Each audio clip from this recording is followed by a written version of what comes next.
This happened years ago, in a time before smartphones and GPS were common.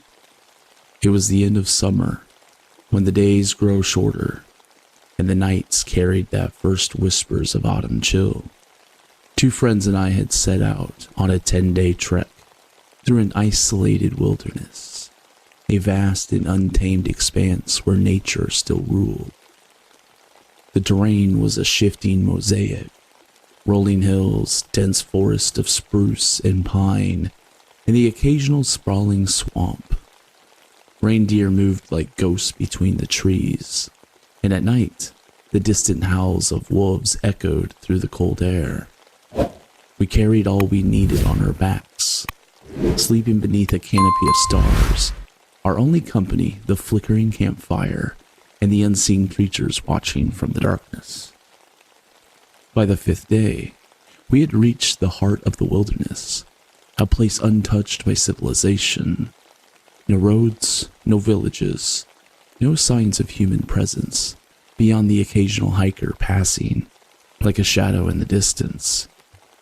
That evening, we made camp in a small clearing, the forest stretching endlessly in every direction. The air was cool and still, the silence absolute. After dinner, we huddled inside the tent, packed tightly in our sleeping bags, talking in low voices until the fire outside burned down to embers. Then, just as we began drifting toward sleep, we heard it. Voices. At first, it was faint, just the distant murmur of human speech. Then, layered beneath it, a deep mechanical hum. The sound was unmistakable, something large and industrial. An excavator? A generator? Maybe a tank? But it was impossible. There were no roads, no structures, nothing for miles.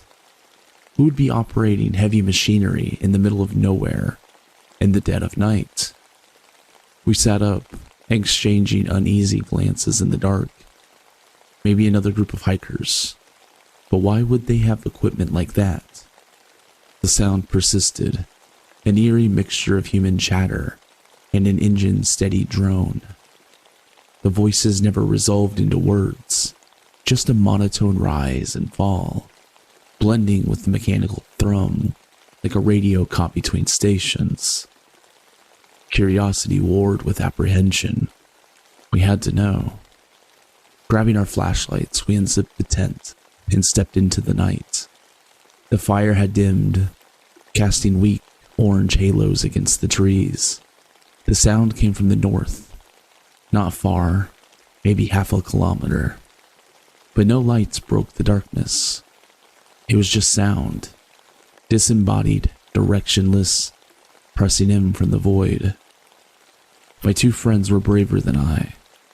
While I lingered by the fire, they consulted the map, took a compass heading, and set off towards the noise.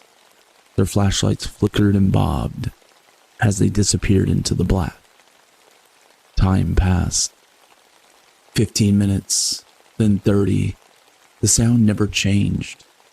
It didn't grow louder or fainter, just remained a steady presence beyond the trees. An hour slipped by. They should have reached something by now.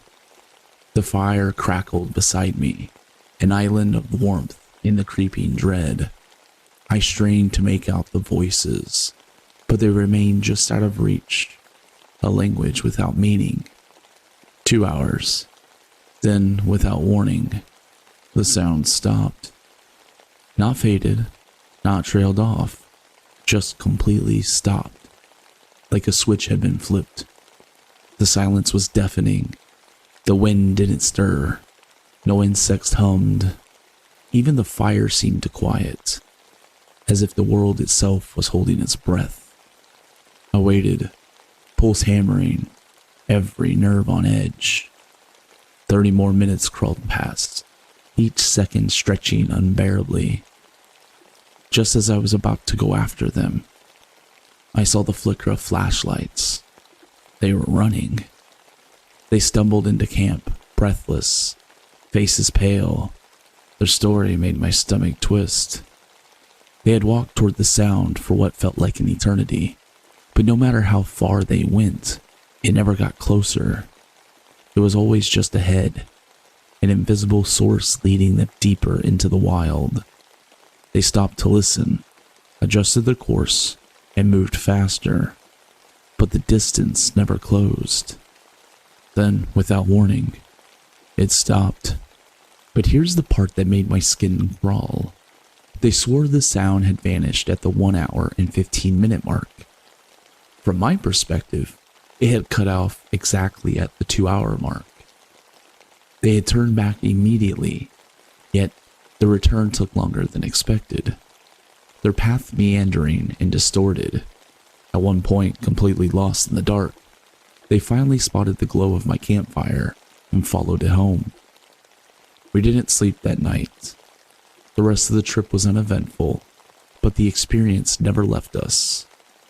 When we finally reached the visitor center, we asked if any construction or activity had been reported in the area. Nothing. No projects, no equipment, no logical explanation. Just the memory of the voices speaking in a language we can never understand, and a machine that should have never been there, and the silence that followed. Thank you so much for watching.